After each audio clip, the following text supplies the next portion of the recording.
저는 기독교 세계관이라는 말보다 성경적 세계관이라는 말을 더 좋아하고 이렇게 쓰고 싶어요.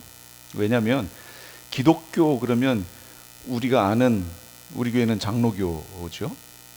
우리 장로교에 있는 우리만 기독교는 아니에요. 기독교는 여러 분파들이 있고 또 천주교도 기독교라고 불러요.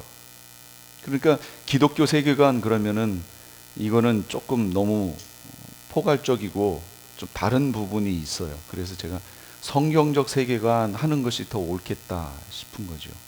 오늘 드디어 이제 성경적 세계관이 뭐냐, 우리 기독교인들이 가져야 될, 하나님의 자녀들이 가져야 될 성경적 세계관이 뭐냐 하는 부분에 대해서 같이 은혜를 좀 나눴으면 좋겠어요. 첫 번째, 그 이제 성경적 세계관의 첫 시간이에요. 보통 전통적인 견해, 칸트에서 시작했는데 칸트는 18세기 사람이에요. 처음에 썼을 때는 이 용어가 이렇게 발달하지 않았겠죠. 그 후에 이제 헤겔이라는 사람이 등장해서 이 세계관이라는 용어에 대해서 막 보편화시키고 이런 작업이 일어나고 드디어 19세기쯤 와서야 이 세계관이라는 용어가 사람들에게 서구에서 널리 사용됩니다. 그러다가 이제 기독교 세계관, 성경적 세계관이라고 하는 그 테두리가 형성이 되는데, 전통적인 견해, 성경적 세계관의 전통적 견해는 창조, 타락, 구속이에요. 세 가지 주제예요.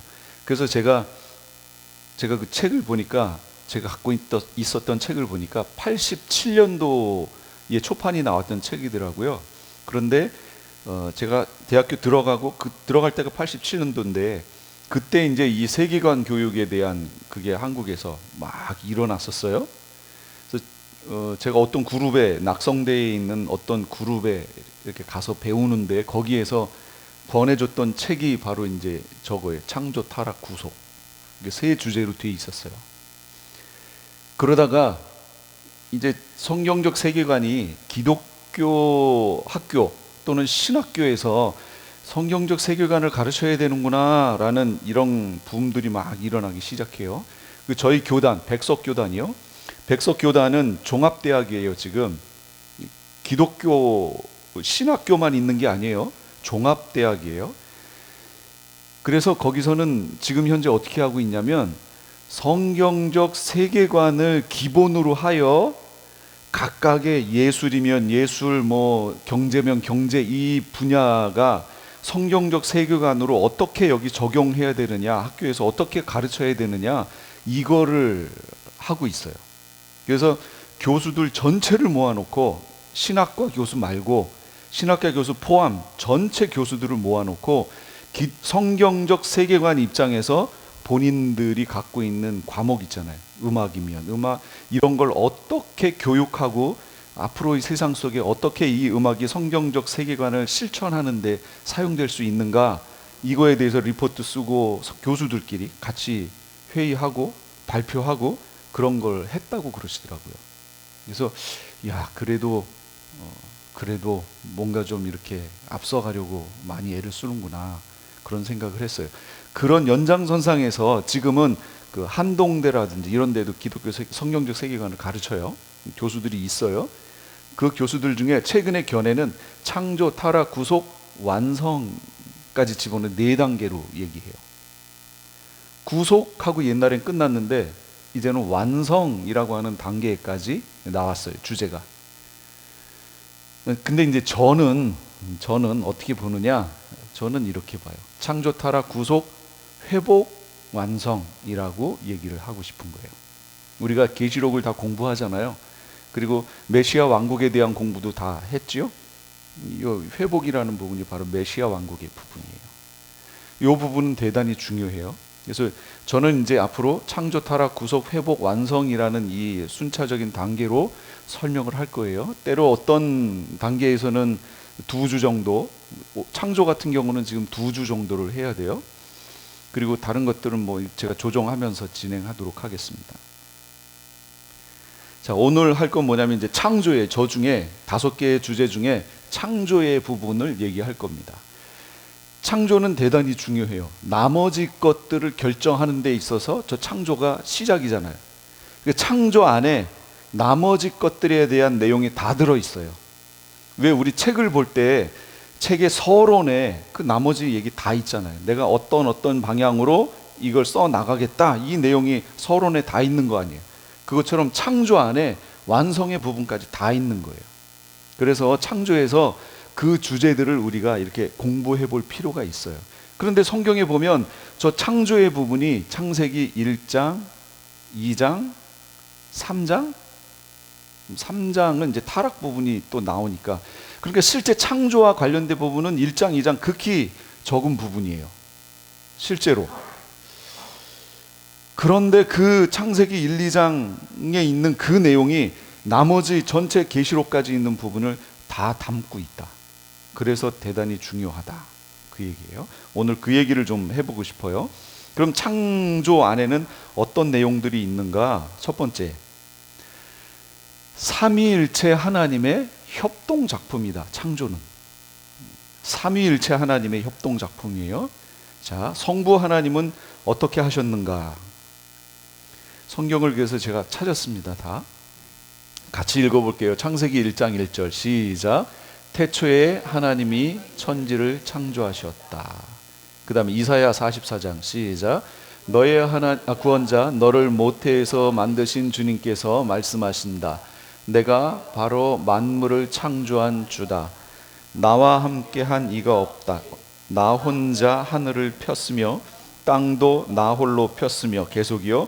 바로 내가 친히 이 땅을 만들었으며 바로 내가 그 위에 인류를 창조하였다. 내가 손수 하늘을 폈으며 그 모든 별에게 명령을 내렸다. 여기서 이제 주님께서 이렇게 나왔죠. 저거 원어에는 여호와라고 나와요. 이제 우리는 지금 새 번역을 보고 있기 때문에 새 번역에서는 주님께서 이렇게 표현한 거예요. 원어는 여호와라고 나온단 말이에요. 야훼라는 말이 더 음역으로는 더 낫겠죠. 어쨌든 성부 하나님이 만드셨대요. 만드셨어요? 그럼 성자 하나님은 뭐 하셨어요? 성자 하나님도 함께 하셨어요. 자, 같이 볼게요. 시작.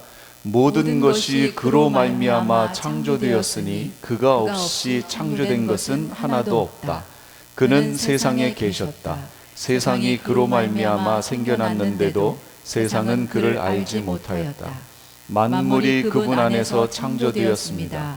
하늘에 있는 것들과 땅에 있는 것들, 보이는 것들과 보이지 않는 것들, 왕권이나 주권이나 권력이나 권세나 할 것 없이 모든 것이 그분으로 말미암아 창조되었고 그분을 위하여 창조되었습니다. 이게 성자 하나님에 대한 얘기예요. 그러니까 성자 하나님이 창조 사역에 성자 하나님이 같이 계셨나요?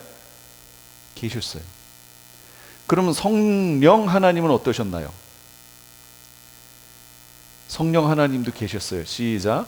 땅이 혼돈하고 공허하며 어둠이 깊음 위에 있고 하나님의 영은 물 위에 움직이고 계셨다.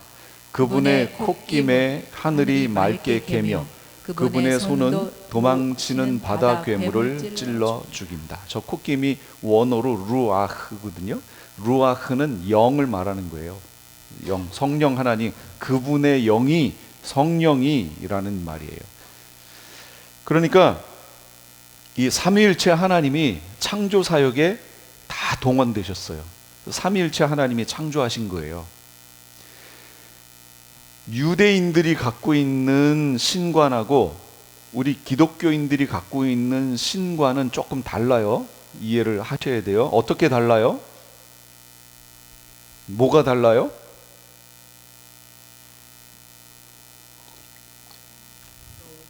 제 얼굴만 봐갖고는 다른 점이 없어요. 저는 뭐 여기 뭐 나기도 하고 이거 왜 이렇게 안 없어지는지 모르겠는데 변화가 막 생기죠. 근데 하나님 변하시지 않아요. 달라요. 뭐가 다르냐면 유대인들이 갖고 있는 신관은 유일 신관이에요. 그럼 우리는요? 예, 우리도 유일 신관이에요. 똑같잖아요. 근데 유일하다라는 그 의미가 달라요. 유대인의 유일신과는 성부 하나님 한 분밖에 없다. 하나님 한 분밖에 없다. 이 얘기고, 우리가 말하는 유일신과는 삼위일체 신관이에요. 하나님이 삼위일체로 계시다. 그러니까 삼위일체 신관을 얘기하는 종교는 없어요. 왜냐하면 다른 종교는 다 사람이 만든 거거든요. 그런데 피조된, 만들어진 것 중에 삼위일체의 형태로 되어 있는 피조물이 없거든요. 그러니까 사람들이 하루살이가 내일을 모르는 것처럼 삼위일체의 형태를 사람은 생각할 수가 없어요. 왜냐하면 그런 존재는 이 세상에 없는 존재이기 때문에 사람 피조물인 우리 입장에서는 삼위일체라는 그것을 만들어낼 수가 없어요. 그러니까 그냥 그러니까 예를 들면 여호와 증인 같은 경우 삼신론 막 이렇게 얘기하는 거예요. 세 분의 신, 이런 식으로 얘기하는 거죠. 사람이 만들어내면 그렇게 된단 말이에요. 성경에 있는 대로 가면 성경에서는 분명히 삼위일체 신관, 삼위일체 세 분인데 어떻게 또 그분들이 한 분이에요? 이런 형태로 존재하는 분은 없어요. 하나님밖에 없어요. 그래서 우리 기독교에서 말하는, 성경에서 말하는 신관은 삼위일체 신관이다. 그러면 그걸 어떻게 확인하면 돼요? 나중에 주님 앞에 가셔서 확인하세요. 이 땅에선 확인할 수 없다고 그랬어요. 왜냐하면 그런 존재가 없기 때문이에요. 주님 앞에 가셔서 확인하세요. 그래서 신학에서도 삼위일체를 설명할 때 삼위일체를 적극적으로 설명하지 않아요. 신학에서도. 그럼 어떻게 하느냐? 소극적으로 방어하는 형태로 나타나요. 어떤 사람이 삼위일체를 설명하려고 이렇게 이단이 나오면 그거 잘못됐어, 이런 형태예요. 삼위일체는 이거야 라고 말하지 않아요. 그렇게 말하려고 하는 사람들이 많이 있었어요. 예를 들면 양태론 얘기했죠. 제가 여기서는 목사지만 제 아들한테는 아버지, 어머니한테는 아들, 이런 식으로 저는 하나인데 어느 위치에 처하느냐에 따라서 다르게 불려진다. 하나님도 똑같다, 그 얘기예요. 이게 양태론인데 이거는 이단이에요. 잘못된 거예요. 십자가에 못 박히실 때는 성자 하나님이 되고 위에 가셨을 때는 성부 하나님이 되는 거예요. 그럼 뭐가 되는 거죠? 결과적으로 성부 하나님이 십자가에 못 박혔다는 얘기가 되는 거잖아요. 아니에요. 성부 하나님이 못 박히신 게 아니에요. 성자 하나님이 박히셨죠. 그러니까 양태론은 잘못됐어요. 이런 식으로 방어하는 스타일로 이 신학에서도 얘기하죠. 적극적으로 설명하지 않습니다.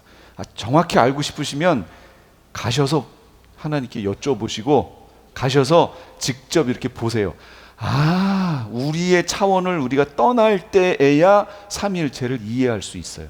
어쨌든 우리는 계시 속에서 삼위일체 신관을 갖고 있고 이 천지는 삼위일체 하나님이 만드셨다라는 걸 성경에서는 계속해서 얘기해주고 있어요.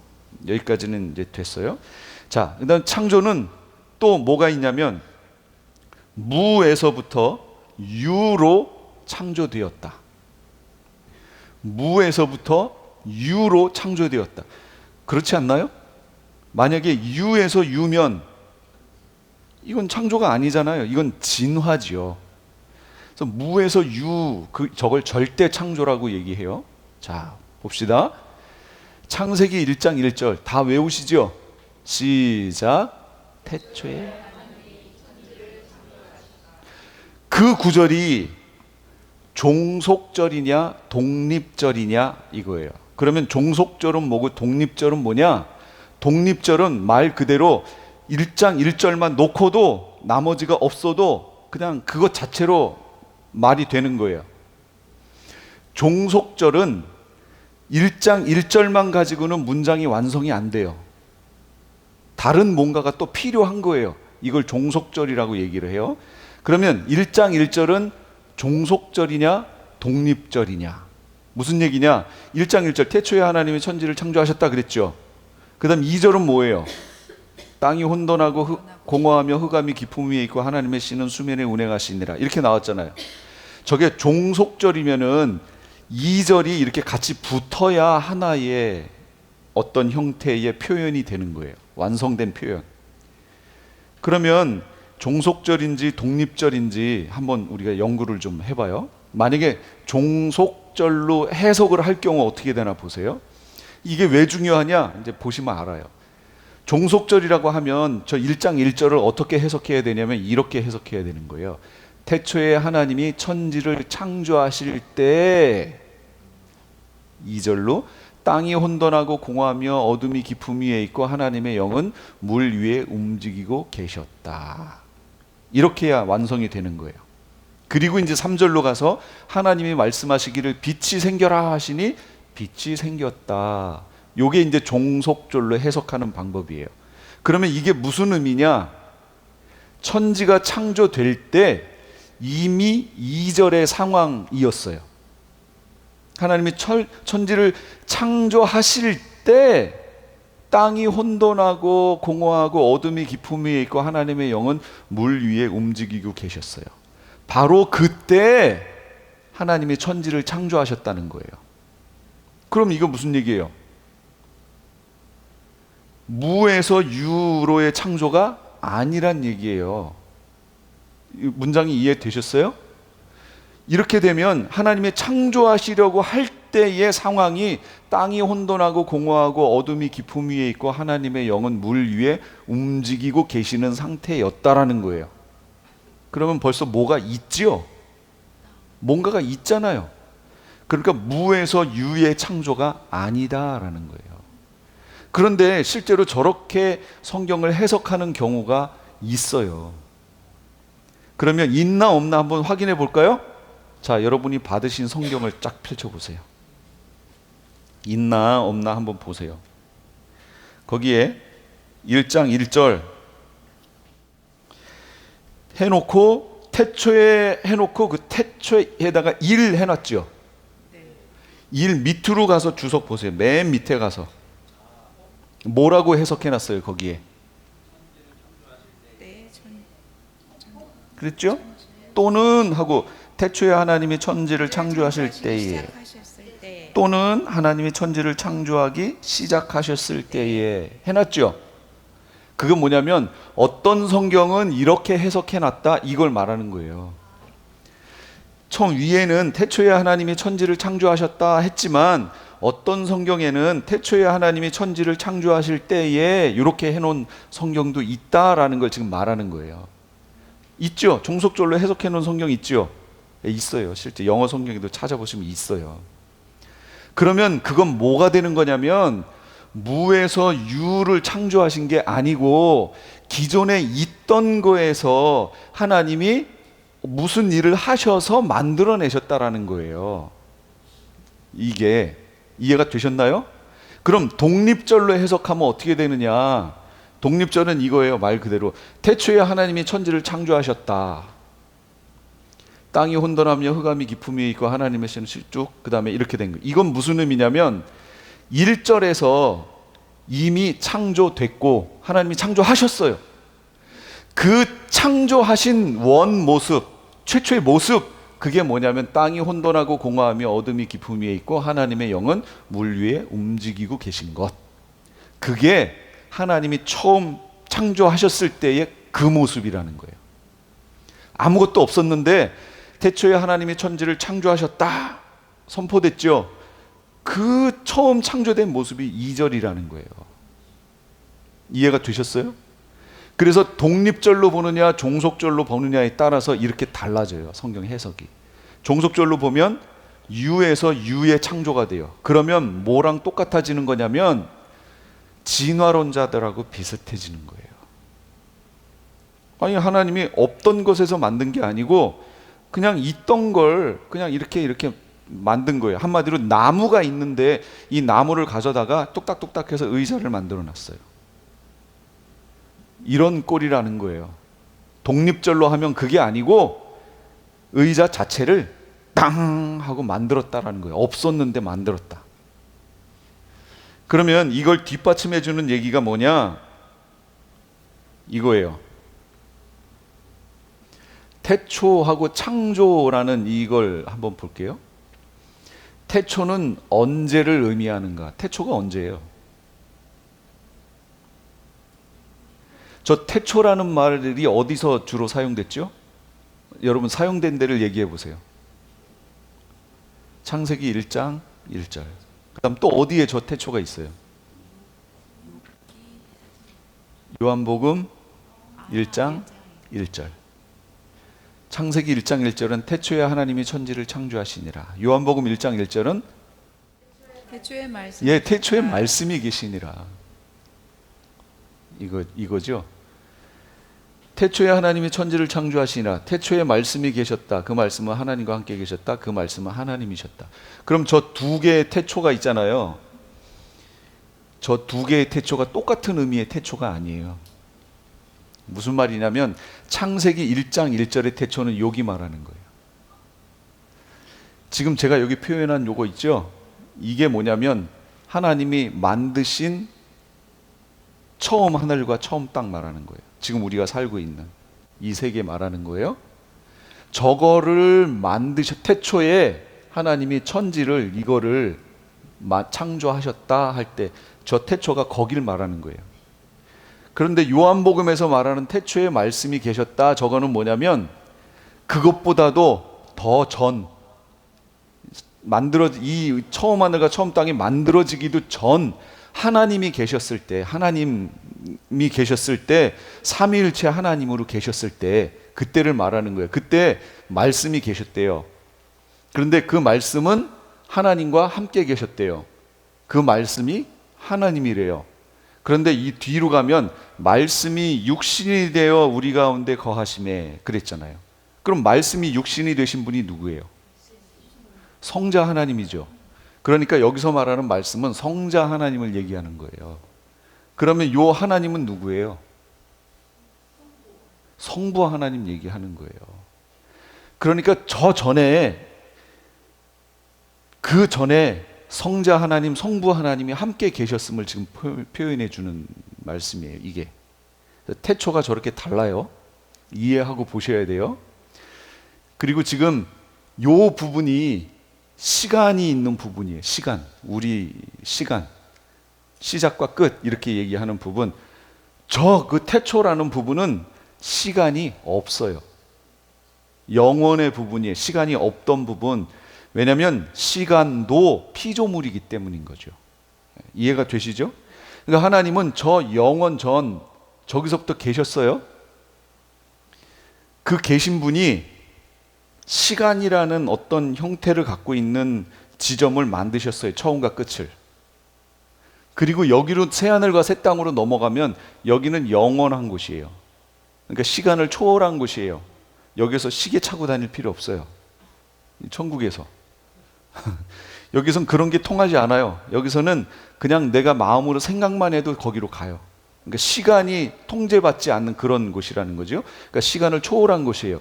그 안에 시간이 존재하는 영역대가 있는 거예요. 이게 하나님이 창조하신 부분이에요. 그러니까 하나님은 시간을 만드셨기 때문에 영원 속에 계시다가 시간 안에 탁 묶이실까요? 아니죠. 그냥 그 위에 계신 거죠. 그러니까 시간을 초월해 계시죠, 하나님은. 그래서 하나님은 아담과 하와를 만드실 때 그 아담과 하와를 보시는 하나님이 지금 우리를 동시에 보고 계시는 거예요. 동시에. 마지막 예수님 재림 때, 백보자 심판 때 그거를 하나님은 동시에 그냥 보시는 거예요. 우리는 그 동시라는 걸 이해 못해요. 왜냐하면 시간 속에 묶여있는 존재들이기 때문에. 근데 하나님은 그냥 동시에 보시는 거예요. 그러니까 하나님은 어제나 오늘이나 동일하시다. 하나님이 갑자기 이렇게 하시려고 했는데 사람들이 그걸 받아들이지 않아서 하나님이 뜻을 변개하여 바꿔서, 예를 들면 이런 거죠. 하나님이 예수님의 초림 때 메시아 왕국을 이 땅에 펼치시려고 했는데 이스라엘이 받아들이지 않아서 그걸 보류하고 이방인에게 구원의 메시지를 주고 그 다음에 예수님 재림 때 메시아 왕국을 펼치려고 했다. 이런 건 그렇게 말이 안 되는 해석이라는 거예요. 하나님이 오죽 능력이 없으면 그걸 모르셔서, 이스라엘이 안 받아들일 걸 하나님이 모르셔서 그냥 계획대로 추진해봐, 어떻게 되나 좀 보게. 그랬더니 안 받아들여. 아예 안 받아들이네, 계획 수정, 이렇게 하셨다는 얘기예요 지금 하나님이. 이게 무슨 해석인 줄 아세요? 이게 세대주의 해석이에요.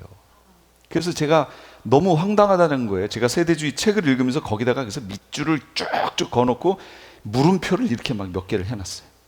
이건 너무 황당한 해석 아닌가 그런 거죠.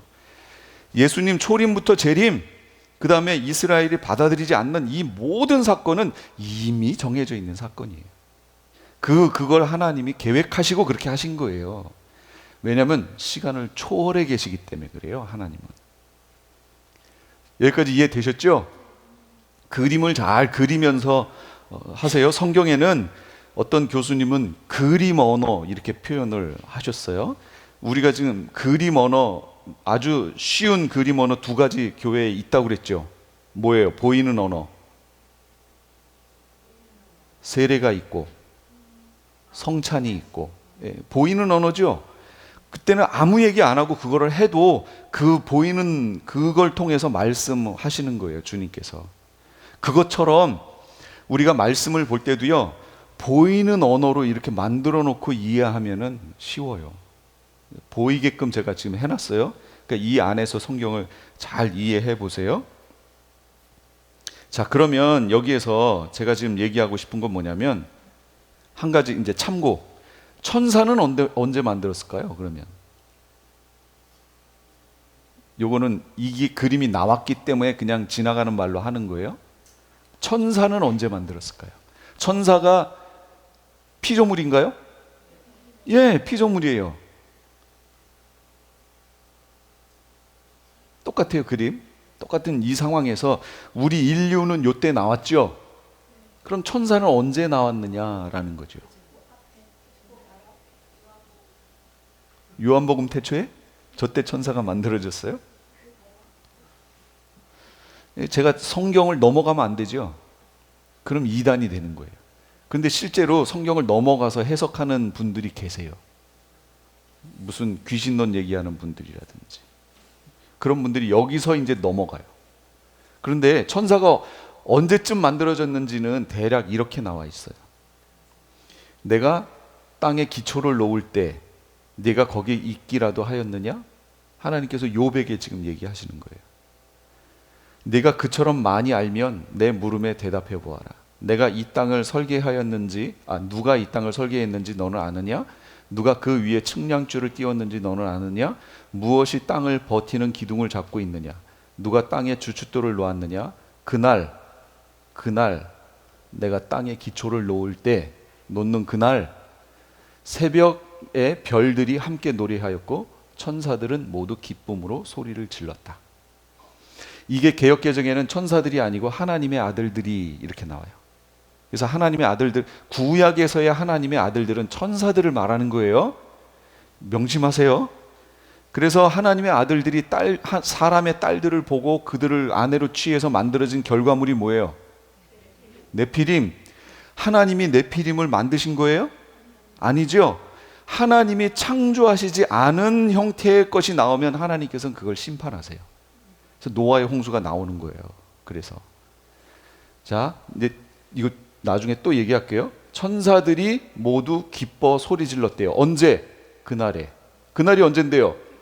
기초 놓을 때. 기초 놓았다는 얘기는 사람이 있었다는 얘기예요? 없었어요. 아직 사람 만들어지지 않을 때 이 처음 하늘과 처음 땅을 만들어서 기초를 놓고 이걸 설계해 나갈 때 이미 천사들이 기쁨으로 소리 질렀대요. 여기가 병행법이에요. 요 앞에 문장하고 요 문장이 똑같은 거예요. 그러니까 새벽에 별들이라는 저 별들이하고 천사들은 같은 동의어예요. 이게 성경에서 말하는 평행법이라는 거예요. 평행법. 같은 것을 두 번 반복하는 이거.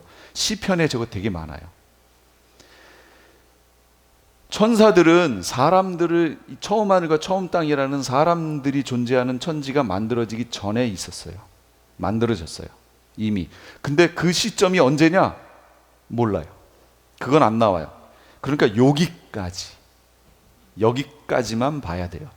여기를 더 나가면 안 돼요. 어떤 분들은 여기를 더 나가서 하나님이 천지를 창조하셨는데 그때 땅이 혼돈하고 공허하며 흑암이, 그러니까 흑암, 이거는 빛과 반대되는 개념이니까 하나님 처음 만드셨을 때 이게 타락한 모습이구나.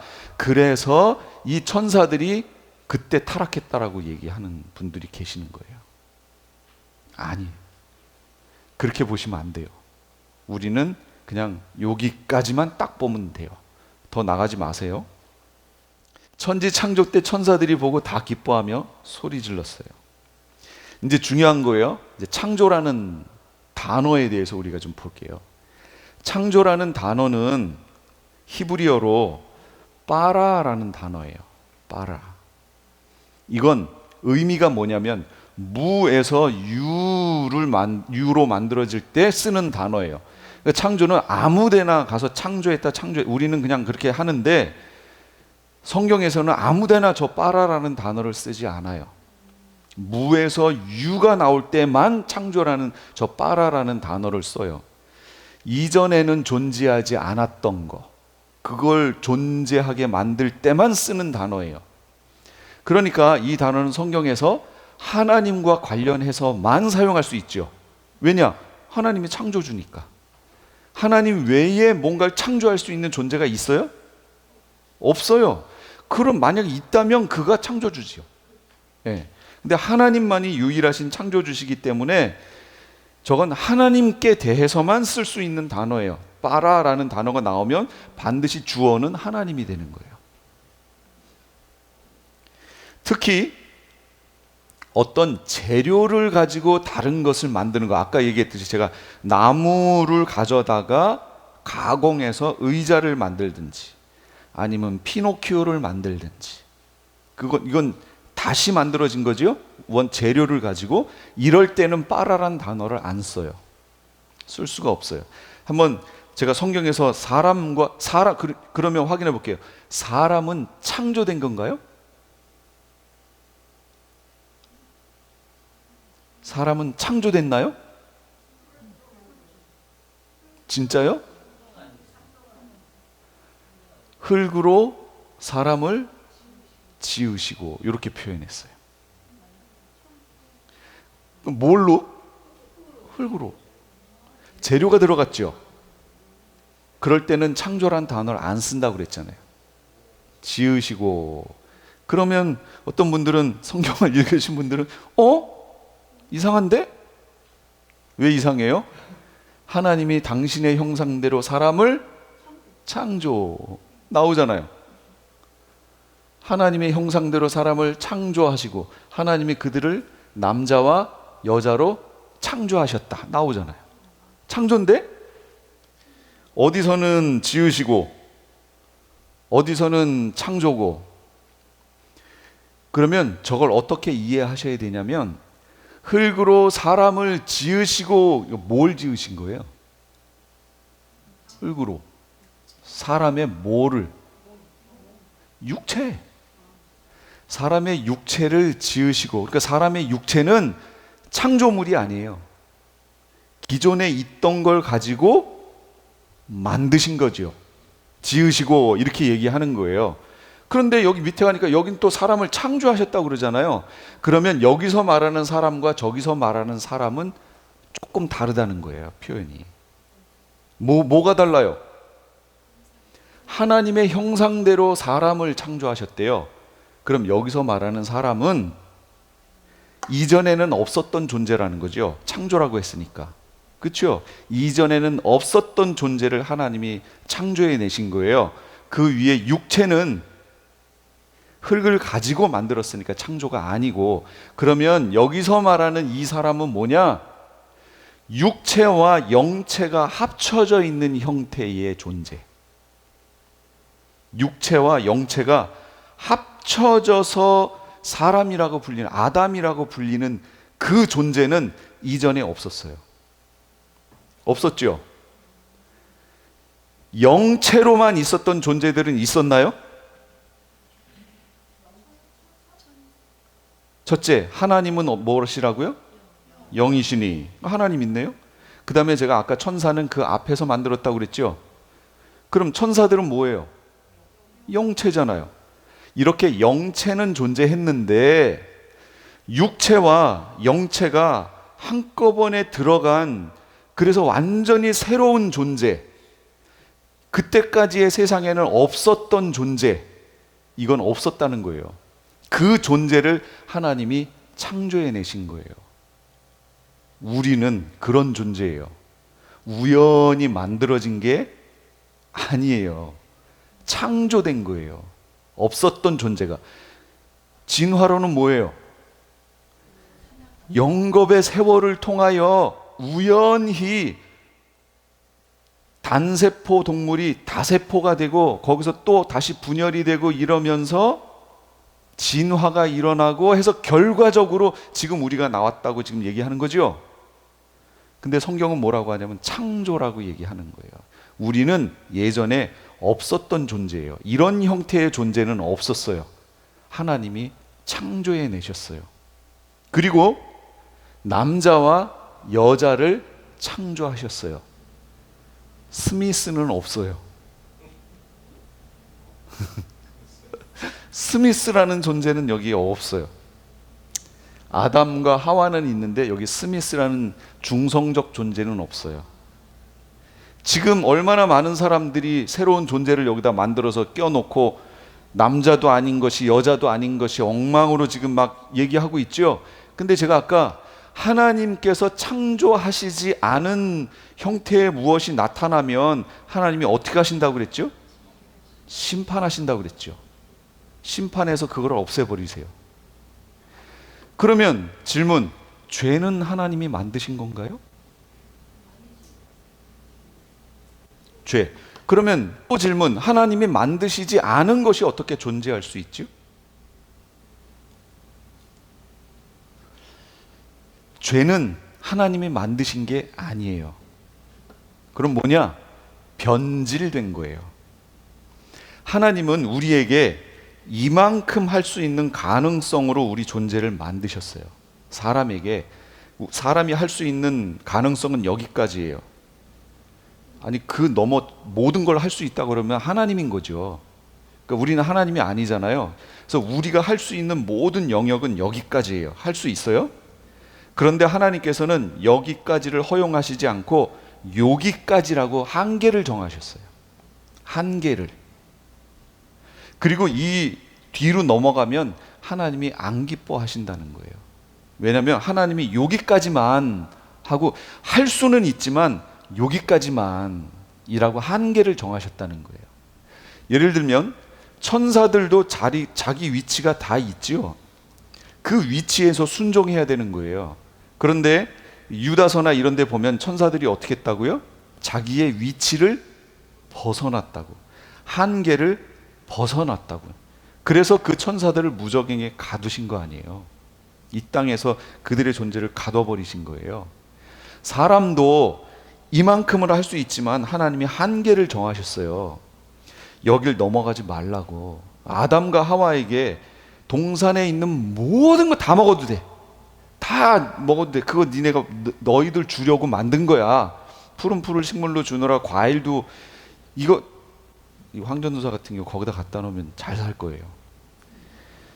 과일을 너무 좋아해가지고 과일 먹으면 뭐 밥이고 뭐고 필요 없어요. 그냥 과일만 딱 따가지고 착착착 닦아서 먹으면 끝이야.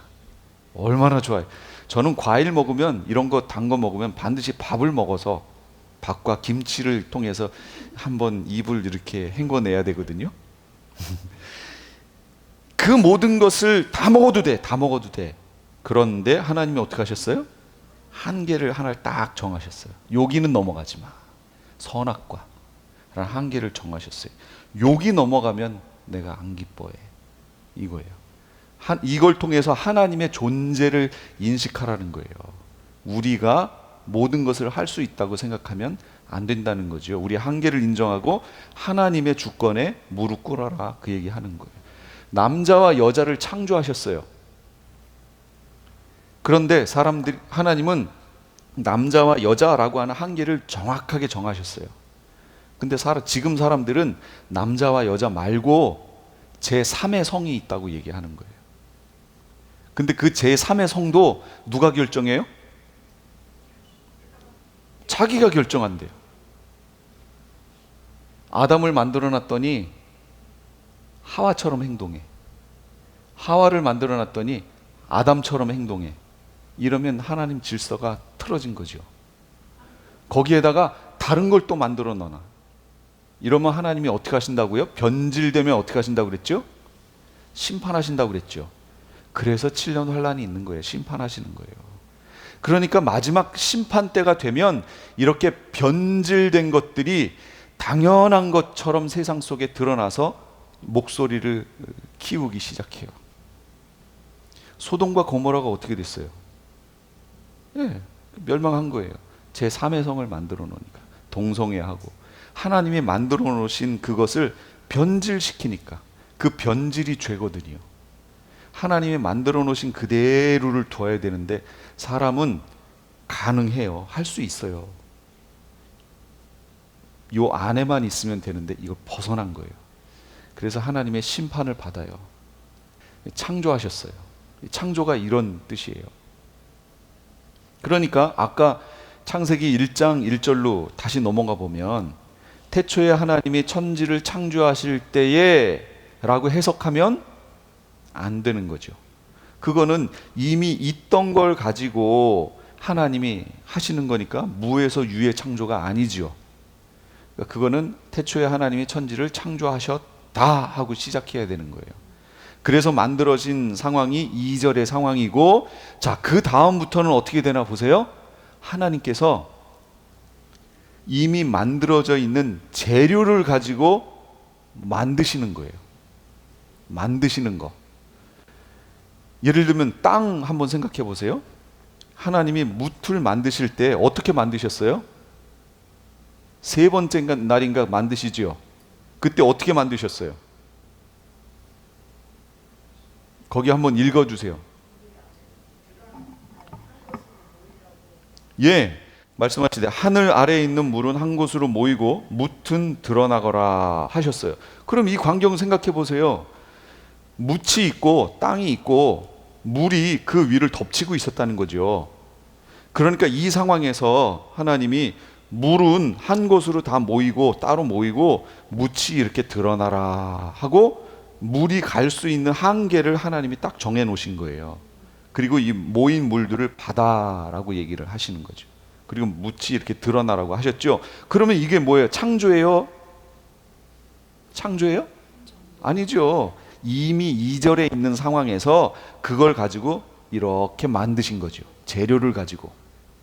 우리는 여태까지 창세기를 읽으면서 그렇게 읽었는데 첫째 날, 둘째 날, 셋째 날, 넷째 날, 다섯째 날 이걸 창조라고 이해하고 있는 거예요. 아니, 그거는 2절에 있는 재료를 가지고 만드신 거죠. 그런데 그 재료 안에 포함되어 있지 않았던 존재들, 주로 그게 뭐냐면 생명체예요. 생물체는 창조했다라고 이렇게 표현하세요. 거기다 생물체를 만들어서 창조해서 거기다 집어넣는 형태로 되어 있어요. 천지창조 기사가. 자, 그러면 인간 창조의 목적에 대해서 한번 얘기해 볼게요. 아니, 그러면 왜 인간을 이렇게 독특하게 만들어서 창조해서 하나님이 만드신 창조 세계 안에다가 집어넣으셨느냐라는 거예요. 처음에 창조되지 않고 독특하게 다시 만들어서 이렇게 흙을 가지고 만들어진 육체 안에 하나님이 후 하고 생기를 불어넣어서 생명의 기운을 불어넣어서 그 사람이 생명이 됐어요. 살아있는 존재가 됐어요. 이런 형태로 만드신 창조하신 존재는 없어요. 성경 어디를 봐도 이런 존재는 없어요. 그럼 하나님이 왜 이런 존재, 우리가 그런 존재들인데 왜 이런 존재를 만드셨느냐라는 거예요. 아주 독특하게 육체와 영체의 형태를 가진 피조물, 이런 존재는 없어요. 그래서 사람을 창조했다라고 표현하는 거예요. 이런 사람을 창조하신 목적이 뭐예요? 이게 이제 중요한 거예요. 제가 여기까지 하고 오늘은 마칠 거예요. 다음에 창조의 다른 부분을 좀 얘기할 거고, 오늘은 여기까지 가는데 뭘까요? 아까 남자와 여자를 창조하셨다 그랬죠? 그 다음 절이에요. 이게 하나님이 같이요, 시작. 하나님이 그들에게 복을 베푸셨다. 하나님이 그들에게 말씀하시기를 생육하고 번성하여 땅에 충만하여라. 땅을 정복하여라. 바다의 고기와 공중의 새와 땅 위에서 살아 움직이는 모든 생물을 다스려라. 이렇게 하셨대요. 하나님이 모든 피조 세계를 다 만들고 제일 마지막에 사람을 창조하신 다음에 하나님이 창조하신 그 사람을 그 피조 세계, 그것도 동편의 에덴이라는 동산을 만드셔서 거기다가 이렇게 집어넣으시면서 이 명령을 주신 거예요. 이거를 뭐라고 얘기하냐면 문화 명령이라고들 얘기해요. 성경에. 그러니까 성경에는 이 저 단어가 안 나오고 신학자들이 여기를 이렇게 푸는 거예요. 저건 문화 명령이다. 뭐예요? 사람아, 이렇게 살아다오. 그 얘기예요. 이건 제가 붙인 거예요. 사람아, 사람들아, 아담아, 이렇게 살아다오. 어디서? 이 땅에서. 이렇게 살아다오. 생육하고 번성하여 땅에 충만하고 땅을 정복하고 바다의 고기, 공중의 새, 땅 위에 살아 움직이는 모든 생물을 다스려라. 이게 뭐예요? 청지기, 하나님의 대리자. 하나님이 만드셨으니까 이거의 주인은 누구죠? 하나님. 그러면 이대로만 두면 하나님이 원하시는 대로 이렇게 흘러가요. 그러면 하나님이 보시기에 뭐라고 그러셨어요? 심히 좋았더라. 심히 좋은 형태로 이렇게 흘러가는 거예요. 그럼 하나님이 기뻐하셨을 거예요. 그래서 그 기쁨을 우리에게 주시고 싶었던 거예요. 그래서 우리를 특별한 존재로 만들으셨어요. 하나님의 형상대로, 하나님의 모양을 따라, 우리의 모양을 따라, 엘로힘. 그러면 하나님의 형상대로, 하나님의 모양을 따라, 이게 뭐 말하는 거예요? 이거 말하는 거예요? 저의 이 모습을 얘기하는 건가요? 제가 하나님 닮았어요? 닮았다고 해줘요. 육체 말하는 게 아니에요. 육체는 아까 지으시고 그랬잖아요. 내 모양대로, 우리의 모양대로, 우리의 형상을 따라 이렇게 하신 다음에는 창조하시고 이랬죠. 그건 하나님의 성품을 얘기하는 거예요. 하나님의 성품. 그 하나님의 성품이, 하나님이 우리에게 생기를 후 불어넣으시는 순간 사람 속에 하나님의 속성이 들어온 거예요. 우리 속에. 이거를 일반 은총 안에서 어떤 이들이 발견해요. 그리고 뭐라고 얘기하냐면 우리는 신이다, 이렇게 얘기하는 거예요. 그게 그런 요소가 우리 속에 있어요. 그게 뭐냐? 그게 하나님 형상이라는 거예요. 그런데 그걸 말씀 안에서 찾는 게 아니고 인간 언어를 가지고 찾아내다 보니까 우리는 신이다, 이렇게 표현해요. 그걸 주장하는 거예요. 그게 뉴에이지 사상이에요. 그게 동양 철학 사상이에요. 종교, 힌두교, 이런 범신론적인 사상들. 그러니까 그 속에는 잘 알고 보면 하나님의 일반 은총 안에 있는 내용들을 발견한 게 맞아요. 맞는데 그걸 가지고 어떻게 써야 되냐면 이렇게 사용하고 그걸로 하나님께 영광을 돌렸어야 되는 거예요. 그런데 사람들이 하나님을 바라보지 않고 어떻게 해요? 자기한테 들어가는 거예요. 자기 영광을 자꾸 추구하는 거예요. 그래서 말씀을 들으실 때도요, 이거를 모든 것을 하나님을 하나님이 나를 그렇게 만드셨구나, 하나님이 구속을 이렇게 하시는구나 하고 하나님께 초점을 맞춰서 보셔야지요. 그 모든 초점을 자기한테 맞추면 그러면 시험에 들어요. 제가 기독교 구원과는 하나님의 주권과 장로교 교리, 하나님의 주권에 의해서 주어지지요. 그런데 주어지는 그 순간에는 100% 하나님의 주권에 의해서, 하나님의 예정에 의해서 주어지는 거예요. 근데 주어진 후에 살아가는 삶은 뭐라고 그랬어요? 여기에 인간의 자유의지가 들어가요, 안 들어가요? 들어가죠. 왜냐하면 하나님의 은혜로 우리가 살아났기 때문에 인간의 자유의지, 선악을 선택할 수 있는 의지가 살아났죠. 그러면 우리가 크리스찬으로 살아가는 그 삶 속에는 하나님의 주권적 역사와 인간의 자유의지적 순종이 포함되어야 하나님의 구원이 완성이 되지요, 우리 안에서. 그런데 장로교는 여전히 하나님의 주권만을 계속 강조하고, 감리교 웨슬리안은 뭐라고 그런다고요? 자꾸 인간의 자유의지만을 강조한다고 그랬죠. 그래서 이걸 우리가 하나님 백성 되는 데까지 확대해서 자꾸 적용하니까 오류가 생긴다고 얘기를 했단 말이에요. 그런데 이 얘기를 쭉 하면 이 말씀을 적용하여 내가 받았을 때, 이 말씀을 받을 때 내가 이걸 해낼 수 있어요, 없어요? 없어요. 우리는 해낼 수 없어요. 육신의 연약함으로 말미암아 구원의 완성을 이루어가는 건 내가 할 수 없어요. 이게 성경의 얘기예요. 로마서 8장 육신의 연약함으로 말미암아 할 수 없는 그것을 하나님께서는 하시나니 그랬잖아요. 그래서 우리에게 적용하실 때 이게 어떻게 적용돼요? 하나님의 은혜로 성령을 주심으로 그 성령을 우리가 쫓아 행함으로 가능하다고 얘기했죠. 예, 그러면 우리가 바라봐야 되는 게 누구예요? 나를 바라봐야 돼요? 성령 하나님을 바라봐야 돼요? 믿음의 삶을 살고 있는 우리는 나를 바라보는 게 아니라 우리를 진리 가운데로 인도하실 성령 하나님을 바라봐야죠. 무슨 얘기인 줄 아세요? 나를 바라보면 자기 연민에 빠져요. 그래서 나는 안 되는구나, 나는 이것밖에 안 되는구나, 이렇게 빠진다고요.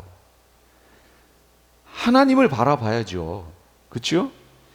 우리를 향하신 하나님, 사람아 제발 이렇게 살아다오 하시는 주님의 메시지예요, 이게.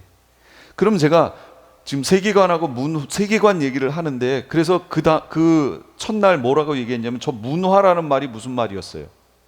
문화가 뭐예요? 문화. 신문의 문화란? 오늘 무슨 영화가 어디에서 한다, 뭐 이런 거요?